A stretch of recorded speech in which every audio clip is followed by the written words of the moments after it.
ശ്രീലങ്കയുടെ മുൻ രാഷ്ട്രപതി റനിൽ വിക്രമസിംഗെ പൊതുപണം ദുരുപയോഗം ചെയ്തു എന്ന കുറ്റത്തിന് അറസ്റ്റിലായിരുന്നു.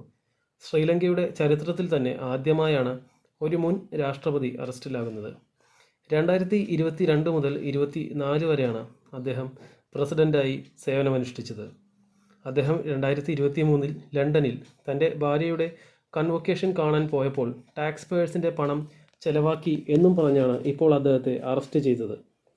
2015 ഓഗസ്റ്റ് 22 ശ്രീലങ്കയിലെ CID അഥവാ ക്രിമിനൽ ഇൻവെസ്റ്റിഗേഷൻ ഡിപ്പാർട്ട്മെൻറ്റാണ് റനിൽ വിക്രമസിംഗയെ അറസ്റ്റ് ചെയ്തത്.